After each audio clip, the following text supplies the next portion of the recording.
House Committee. Secretary for Labour and Welfare. President, I move the second reading of the Employees' Compensation Amendment Bill 2021 to extend the coverage of the Employees' Compensation Ordinance or ECO to the situation where an employee sustains an injury or dies as a result of an accident when commuting to or from work during the period of extreme conditions.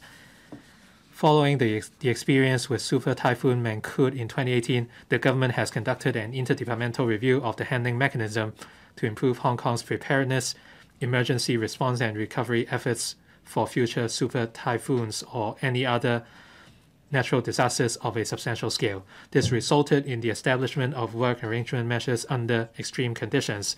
If extreme conditions are caused by super typhoons, if the situation warrants, the government may make a territory-wide extreme conditions announcement before the Hong Kong Observatory replaces Typhoon Warning Signal number 8 or T8 with Typhoon Warning Signal number 3.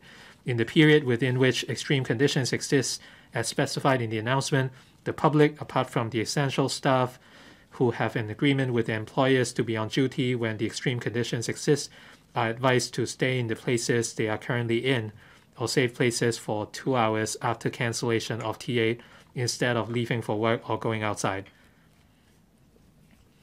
During the first 2-hour period when the extreme conditions exist, the government will continue to review the situation and consider whether the period should be extended.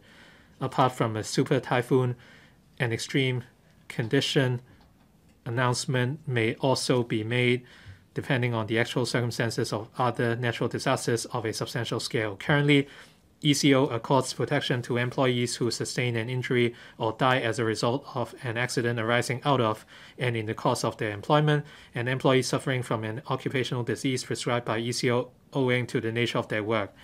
It enables them to receive compensation in an expeditious manner under the no-fault principle.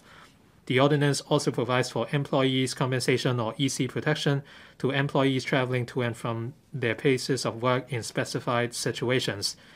An accident to an employee resulting in injury or death is deemed to arise out of and in the course of his employment if it happens to the employee while T8 or above or the red or black rainstorm warning is in force and the employee travels from his place of residence to his place of work by a direct route within a period of 4 hours before the time of commencement of his working hours for the day, or from his place of work to his place of residence within a period of 4 hours after the time of cessation of his working hours for that day.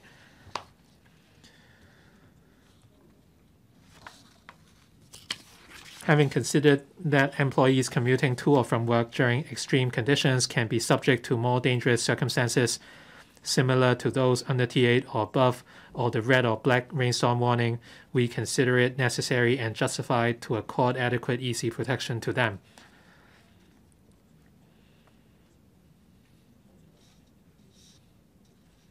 The bill proposes that ECO be amended to extend EC protection to employees traveling to or from their places of work under extreme conditions. This will afford EC protection to the relevant employees on par with that under T8 or above or when the red or black rainstorm warning is in force.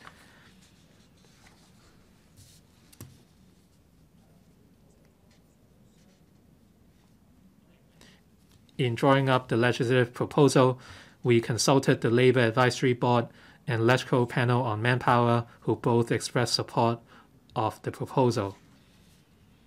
We urge members to pass the bill as soon as possible so that the proposal can be implemented ahead of the coming typhoon season to offer greater protection for the families of employees suffering an injury or death owing to the conditions described above. Thank you, President. I now propose the question to you that the aforesaid bill be read at the same time in accordance with the rules of procedure. The second reading debate is adjourned and the bill is referred to the House Committee. Secretary for Food and Health.